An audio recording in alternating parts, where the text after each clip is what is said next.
May mayan doon. Ayan guys, magpinipig tayo guys. Sangag muna, sangag. Sabit lang kami ng doon. Mamaya ka lang madala mo yan. Makawit na doon. Pag gusto nyo yung pangpapoy, kung may mga sira kayong interior. Bango? Sa mga motor. Yung interior pa ng motor. Yun, labas natin nga sa ilong. Akin na siya magaan. Bibihan mo lang yung papoy. Kung wala ka nagtaray mampani. Sabi sa'yo. Yung ako nagasangag, sila nakaupo lang o nakahiga. O guys, si Coco. Yan, nagaputok-putok na yung ginasangag ko.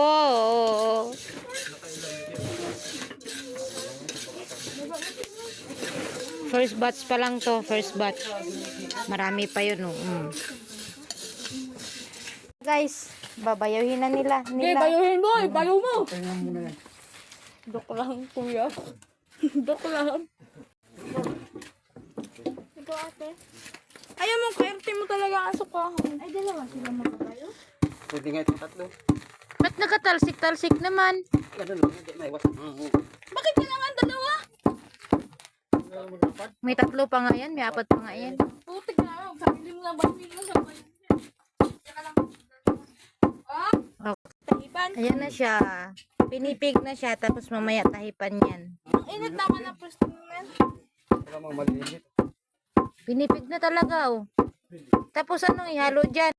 Asukal tsaka nyog? Yung ginakain mo sa kwarto? Cereal? Wow. Graduate dyan sa isa. Kasi kuya nga, ano mo kasi. Pinipig, yan na yung itsura ng pinipig, oh. Mukha mo. Mukha mo. Ayun si Coco, pangit. Coco, pangit. Maldita, soplada, is nabira. Hala, sinisipon siya. Totoo? Kinain niya. Hindi pawis lang yun. Pinapawis ilong niya.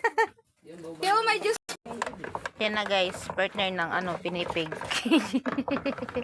Juice, tinapay. Gusto nyo, sibuyas bawang with kamote.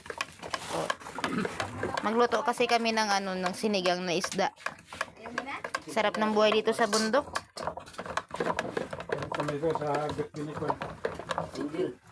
Yan guys, naluto kami ng pananghalian. Sa lubungan nila nung Sam sa pababa. Sinigang na isda. Sakay pa ni Jampol. Sila nung Sam, nakamotor ba? With kamote, kamatis. Nagbihis. Kulang sa sinigang? Wala ko rin ang preno. Kina yan.